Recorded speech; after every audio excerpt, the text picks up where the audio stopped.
Hello everyone, I'm an Eva fan, currently living in Tokyo, and I'll be going to go see the final Evangelion film, 3.0 plus 1.0, when it comes out on the 23rd, which as of recording is just under 2 weeks from now. I started this channel to just kind of document this last home stretch of Eva fandom theorizing that has built up over the past 9 years, just until all of our questions are finally, hopefully, answered. I'll be doing a review of the movie once it comes out, as well as a plot breakdown, or kind of a full summary of it for those who just want to spoil themselves. So yeah, that's the plan, and that's my channel right now, so let's get on to today's video. I thought it might be fun to discuss some ways that Shin Evangelion, or Evangelion 3.0 plus 1.0, might troll everybody once it's finally released. I feel like some people like to say that the ending of the TV series was a big troll, or that Anno was trolling his fan base with End of Evangelion and calling them out with it, but I think he really was just doing the best with the resources he had available at the time, though obviously fan feedback did play a part in the production of End of Evangelion. With 3.0 though, I definitely think that Anno was trolling in a fun way, not malicious, and mainly just in regards to the time skip, with the whole Curse of the Eva shtick and revealing the first footage months before the release with the Asuka space fight, and then using that same fight as a promo that aired on TV the night before 3.0 came out. I definitely think he was trying to set people up for Whiplash when they went to go see the movie and they found out that 14 years had actually passed. The staff has even said that it was part of their marketing strategy to basically reveal nothing about the contents of 3.0 before it was released. So, here are 10 ways I think Shin Evangelion 3.0 plus 1.0 might troll us. Not trolls that I necessarily think will happen, or that I want to happen, just trolls that I think could happen and are fun to think about. Number 1. Sequel theory. Alright, this is the troll theory that people have been predicting since 1.0, all the way back in 2007, and though I'm not personally a fan of it, I can't say that the movies themselves have not completely destroyed the possibility of it being true. Basically, it's the idea that in some way, the rebuild films are a direct sequel to the TV series and End of Evangelion. There is plenty of evidence debunking some of the main things that people proclaim as evidence for this theory, such as the Red Seas and the blood on the moon having in-universe explanations, but evidence is not the same as absolute proof, and there are so many other ways they could still make it work. If anything, I feel like they have to know that they've been breadcrumbing that subset of Eva fanatics and their theories for all these years, even if they don't go with that in the end. It's just kind of weird to me that we are literally 14 years into the rebuild films, and this theory still pretty much can't be conclusively confirmed or denied. Number 2. Parallel universes. Slightly similar to sequel theory, this troll would just be them in some way making it canon that there are multiple or parallel universes, and in some way acknowledging other Eva canon. This is something that they kind of have already played with during instrumentality in both the TV series ending and the end of Evangelion, where Shinji sees a world where he's living a happier high school life, and a live action world where he doesn't even exist, respectively. But they never really commit to these actually being tangible sci-fi parallel universes, as much as they treat them as dream sequences within Shinji's own brain as he struggles with his distinction between reality and dreams. Number 3. Time travel. Time travel has been on the table since 1.0 as well, just like sequel theory, with everyone usually reading into Karu's cryptic lines. Sometimes this manifests as Karu being a time traveler, or everyone being stuck in a time loop, but for the purposes of keeping this video more focused on fun trolls, I think that the trolliest way that they can incorporate time travel into this final film is to take the title more literally, where basically, the reason it's called 3.0 plus 1.0 is that there will be some time travel where we, the audience, or Shinji, get to go back to a 1.0 timeline in the film. I discussed more possibilities related to this more in depth in my Shin Evangelion title breakdown video, so if you want to hear more about theories like that, check it out over there. I'll link it in the description below. Number 4. Shin Evangelion connects to Shin Ultraman. Okay, so Hideaki Anno, the creator and director of Evangelion, is a huge Ultraman fan. I mean, the sound effect for Studio Khara's logo intro, the studio that makes the rebuild films that Anno founded, is literally a sound effect from Ultraman.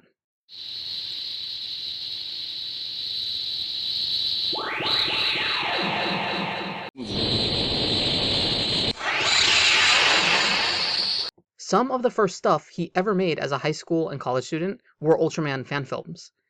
Evangelion itself is almost an Ultraman fanfiction. There are even Easter eggs in the rebuild films themselves to Ultraman. And finally, in summer of this year, Hideaki Anno himself will be in charge of a new, official Ultraman film titled Shin Ultraman. So yeah, it would be incredibly trolly if Shin Evangelion in some way links directly to Shin Ultraman. Also, bonus points if they are also connected to Shin Godzilla, creating kind of a Shin Anno trilogy. Number 5. Abandoning Earth. So when we were introduced to the Wunder, it also came with the prefix of AAAA, or AAA. And what does that final A in AAA Wunder stand for? It stands for Arc. It would be kind of hilarious if we still do end up with a bad ending where the world is destroyed, but a little bit more hopeful than End of Evangelion, with a handful of humanity surviving on the Wunder, and then leaving into outer space. Number 6. Mid-credits. Basically, with mid-credits having been something that was already done with End of Eva to separate the theatrical versions of episode 25 and 26, maybe this movie will literally be separated into a 3.0 and a 1.0 portion, with mid-credits to usher out the first half of the film. This would also give Anno the ability to raise the lights on the audience at the very end of the film, right when it ends, just like he did with the beach scene in End of Evangelion. I actually have a whole theory about this, and about the music of Shin Evangelion in general, and about the missing track from Utada's upcoming collection of all her Eva music, including One Last Kiss. So tell me in the comments if that's something you'd be interested in me doing, kind of like an Evangelion music theory video. Number 7. The start of a new trilogy. Basically, what if 3.0 plus 1.0 is the start of a new trilogy, thus being followed by 3.0 plus 2.0, and finally 3.0 plus 3.0. This is definitely one of the wackiest trolls I could think of, but honestly, I remember walking out of the theater after 3.0 and literally thinking, there's no way they can fix this mess in just one more movie.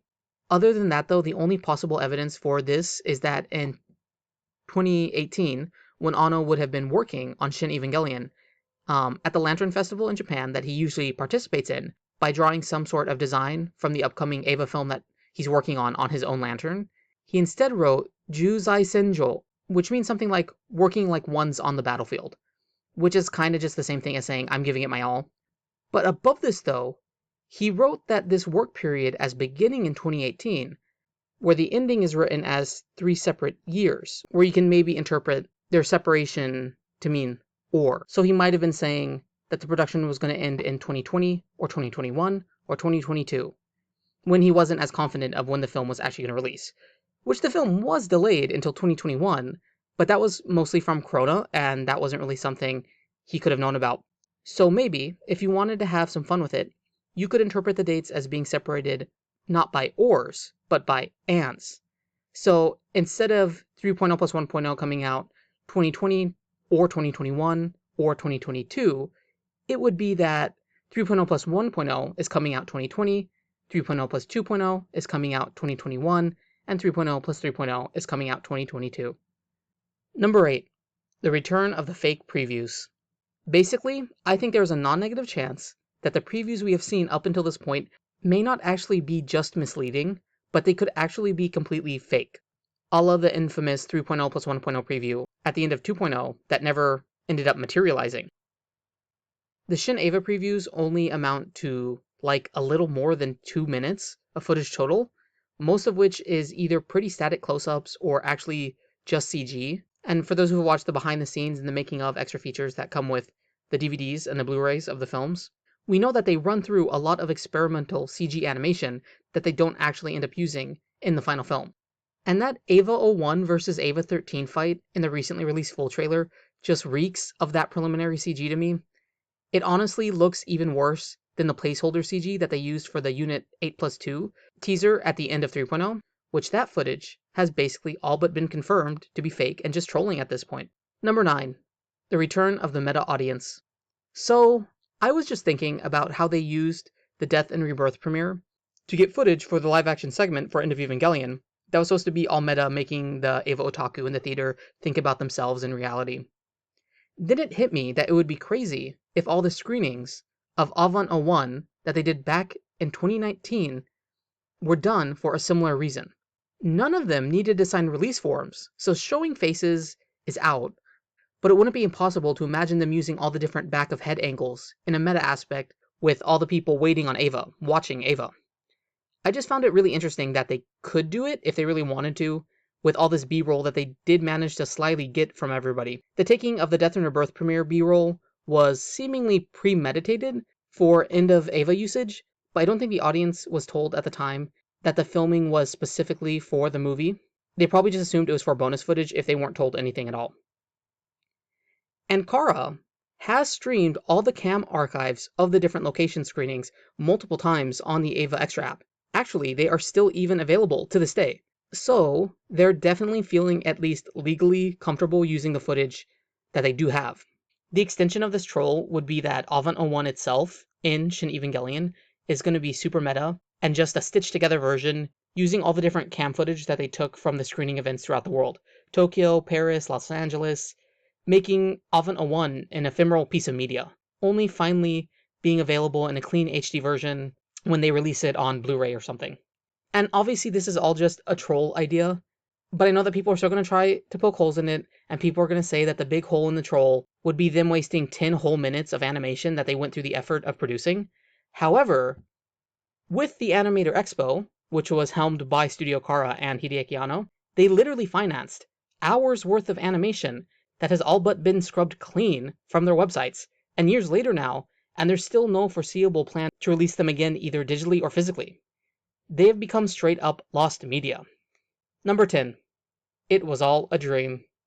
This is one of those classic cop-outs that no one ever wants, but if they were to go with it, I could see it working in a meta aspect, with the film transitioning into a live-action setting like End of Evangelion for its final scenes, though this time it would be reversed, where in End of Evangelion, Shinji escaped his reality, his anime reality, through his live-action dream.